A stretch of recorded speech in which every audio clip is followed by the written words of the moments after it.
with that, we're going to turn to First King chapter 3. Now, this takes place after David has already asked God to allow him to build a temple for God. And God told him no, but that his son would do that. And this that takes us to Solomon. Now, Solomon, before he prays and asks God for wisdom, he marries Pharaoh's daughter.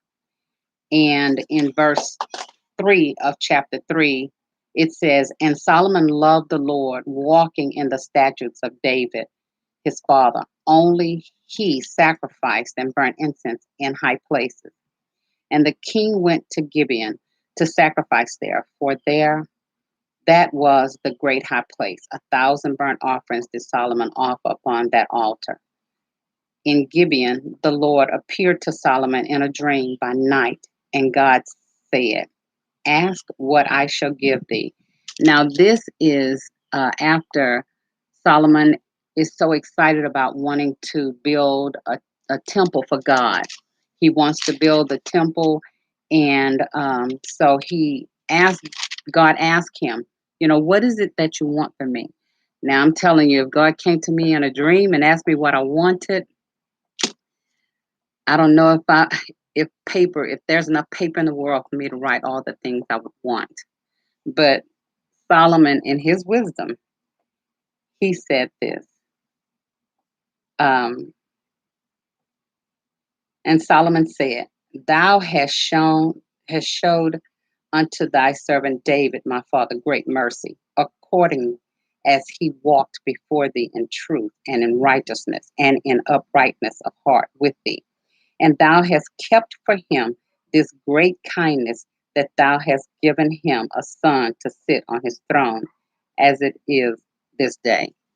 And so he first starts talking to God, not by asking for something, but by showing his gratitude. He's so grateful that God has been gracious to his father, and he recognizes the goodness of God before he even starts asking for anything. And verse 7 says, "And now, O Lord my God, thou hast made thy servant king instead of David, my father, and I am but a little child. I know not how to go out or come in." So at this moment, Solomon recognizes his limitation of wisdom. He knew what he knew, and he knew that that was only a little bit. He goes on in verse 8 of chapter 3 in First King, saying, "And thy servant is in the midst of thy people, which thou hast chosen, a great people that cannot be numbered nor counted for multitude." He's recognizing that he is in a position over God's people. And so I can imagine at that moment when God is asking him, "What is it that you want from me?" I can imagine that he is thinking about, wow, I can't mess this up, because God has put me over his people. He realizes that the people that he's governing over are not his people, but God's people. And so here's, well, I'm sorry for shaking that.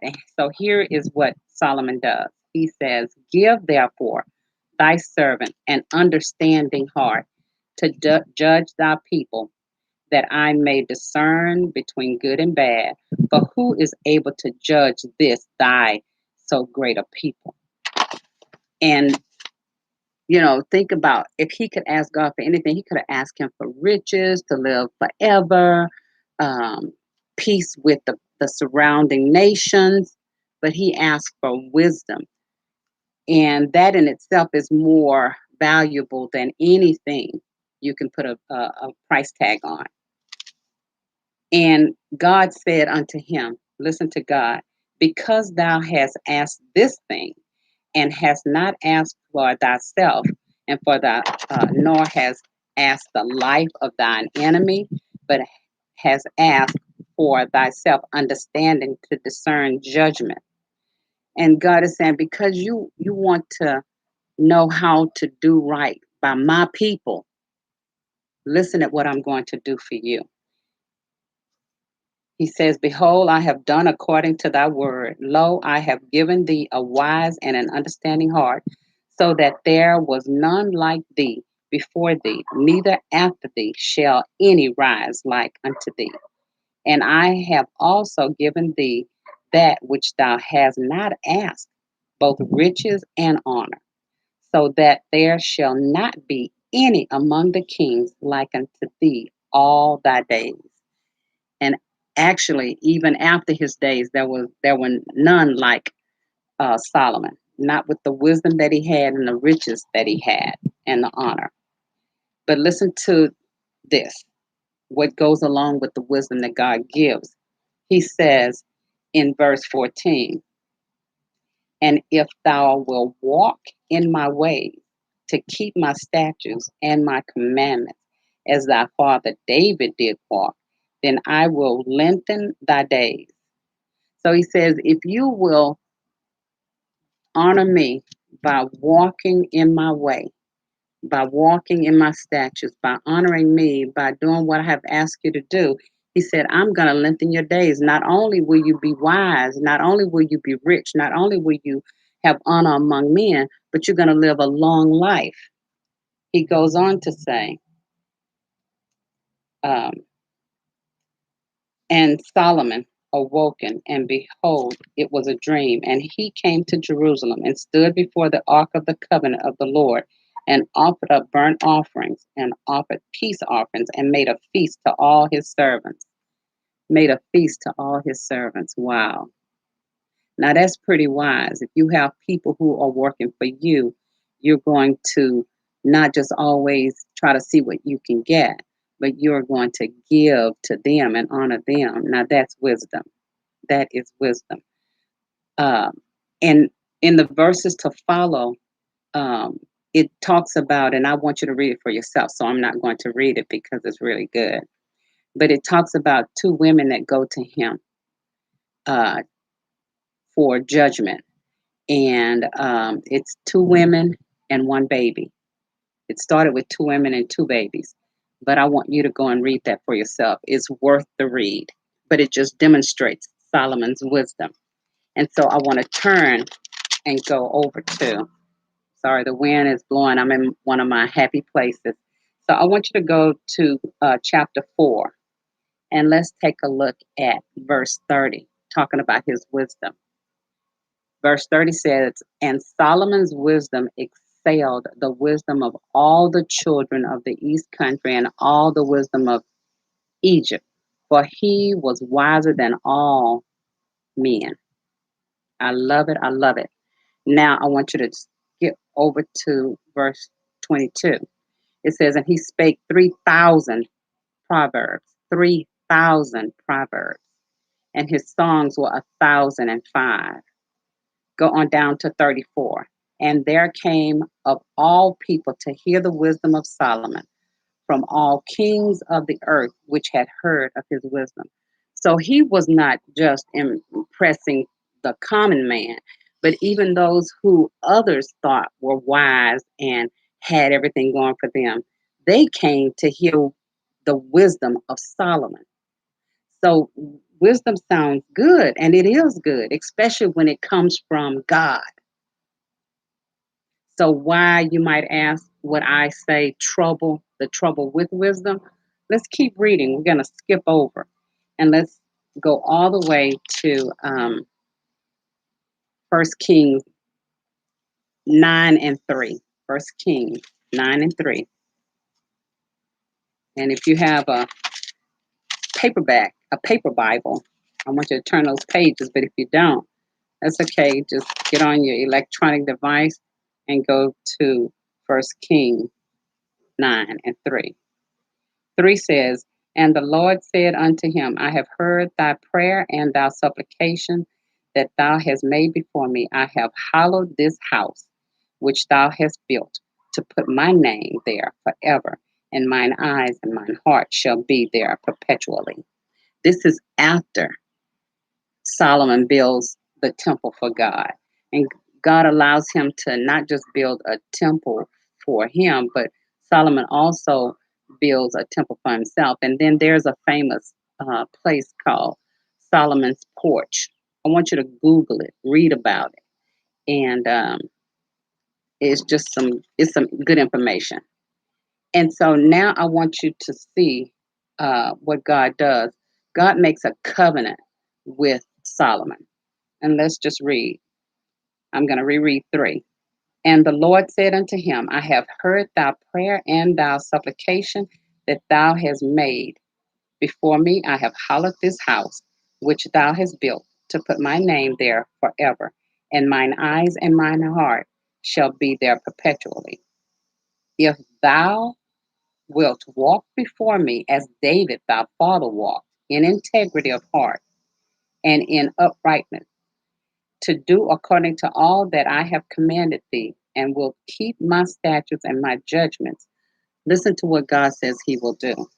Then I will establish the throne of thy kingdom upon Israel forever, as I promised to David thy father, saying, There shall not fail thee a man upon the throne of Israel. But remember, I told you that word but means stop, wait a minute, things are about to change.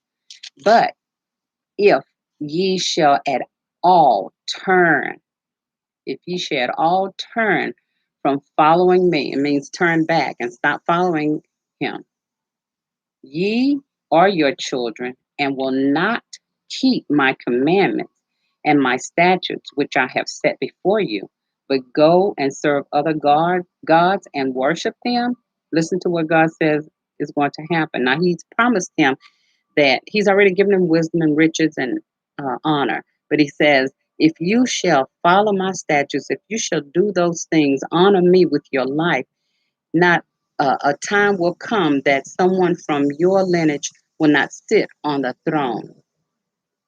He says, but if you don't follow me, if you don't honor me, this is what shall happen if you serve other gods. And a lot of times we read about other gods in the Bible and we think, oh, we don't serve any golden images, any wooden images, but we do serve. We serve that car that's sitting outside. We serve that television that's inside. We serve that house that we sleep in. We serve that job that we work on. We serve that money we have in the bank. We serve that spouse or that girlfriend or that boyfriend or that loved one or those children. We put them before God. And anytime you place anything before God, that is your idol. 7 says, Then will I cut off Israel out of the land which I have given them, and this house which I have hallowed for my name will I cast out of my sight, and Israel shall be a proverb and a byword among all people. That means that, when somebody's trying to tell us the moral of the story is that they're going to be using Israel as what not to do. And so God warns him. He tells him, I've given you wisdom. Now use that wisdom wisely and follow me and keep my statutes and my commandments.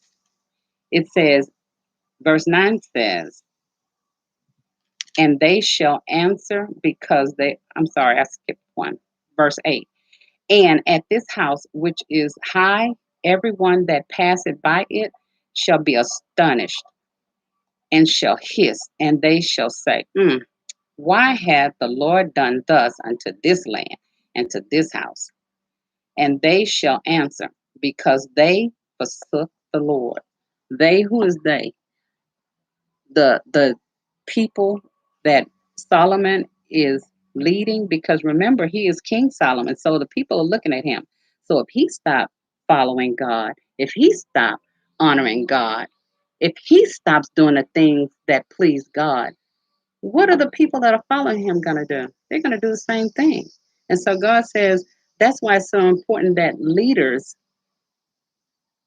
honor God with their life, because people are not just looking at them when they're in that position, in that chair, behind that pulpit, in that classroom, wherever they are, but people are watching them when they are away from that position. And so God expects for us to live a life that's pleasing to him all of the time, because people are watching and we don't know when they're watching. And so as leaders, we have to follow Jesus because people are following us. And if we lead them wrong, we'll be like like the people that God is talking to right here, we will be cut off. It says, it goes on and says, um, and they shall answer because they forsook the Lord their God, who brought them forth, who brought forth their father out of the land of Egypt, and have taken hold upon other gods, and have worshipped them and served them. Therefore hath the Lord brought upon them all this evil.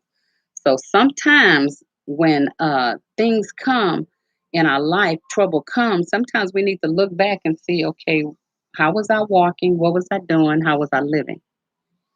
Um, and so now we're going to skip on down and go to 1 King 10. So he is famous. Everybody knows about him. Kings come to uh, seek his wisdom. And here in chapter 10, even the Queen of Sheba comes and wants to see who this Solomon is. When you're living your life right and God gives you wisdom, gives you discernment, people will know about you and you don't even know about you. And so she comes, and not only does she come to see this King Solomon, but she leaves him gifts. She leaves him gifts. And now we're going to drop all the way down to 11. So go turn to chapter 11 because I told you, you want to know what is the trouble with wisdom, because wisdom so far sounds really good, especially when you look at those two women, those two babies, and then the one baby. When you look at that, you see how wisdom is really good. But if we'll look at First King chapter 11, now Solomon had this wisdom. God has already told him what he has to do. But let's take a look at, we're gonna kind of hop around in this chapter. But verse 1 says, but but I told you but means it's about to change.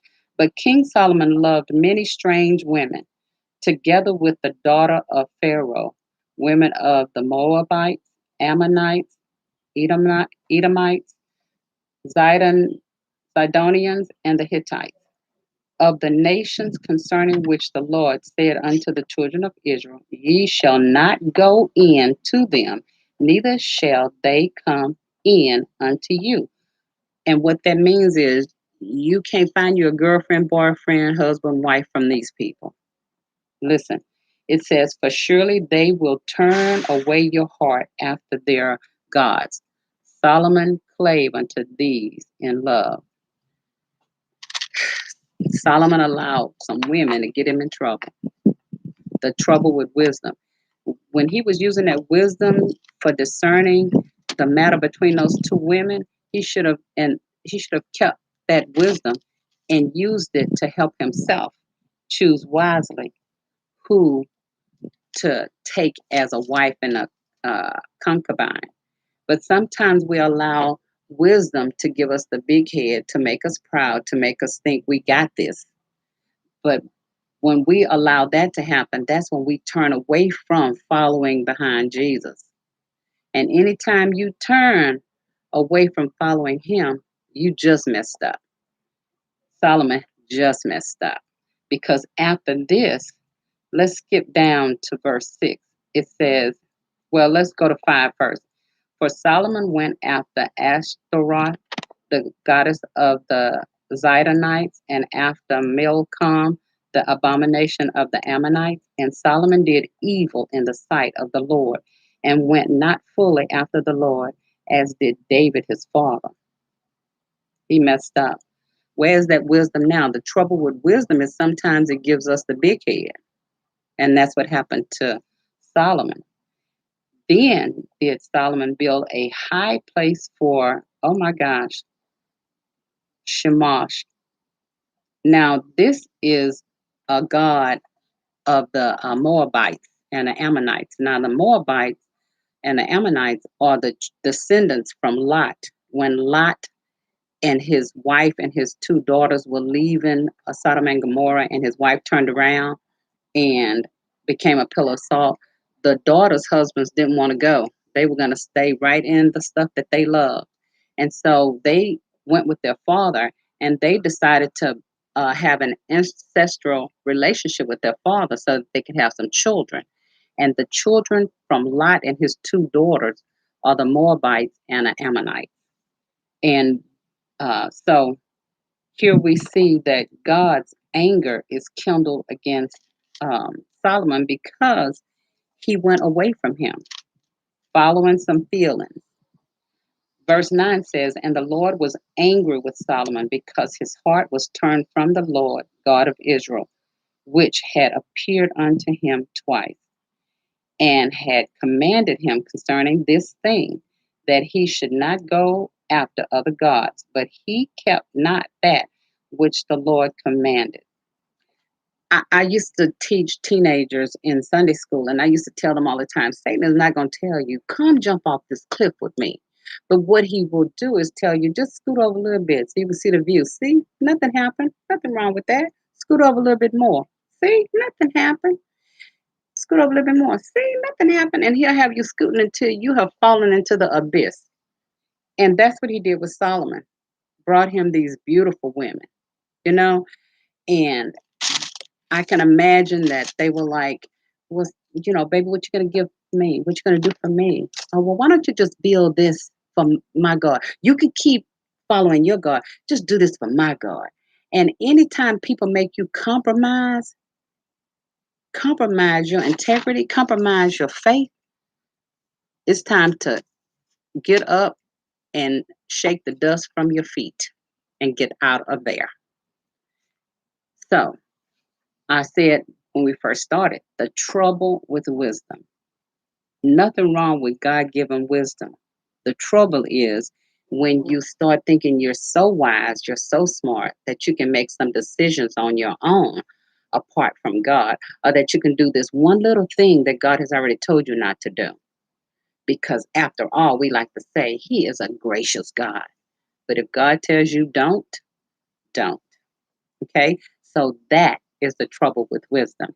I have really enjoyed studying this book, these chapters in First King. And when we come back again, I hope well, I'm not going to say because wherever God leads me, that's where I'm going. But my friend shared with me from, and I'll just give it to you, and maybe you can read it for yourself. She shared with me Second Chronicle, chapter 20, verses 1 through 30. So when you get a chance, read that because it really took care of my low spirit. It brought me up. It made me remember, the word says that the Holy Spirit will bring things back to your remembrance. And that's what that did. It brought back the remembrance of how good God is all the time. And so I just want to tell you that make sure you walk through His word. I've already given you some places you can walk through. And remember, you are blessed, and go and be a blessing to someone else. I'll see you next time. Bye.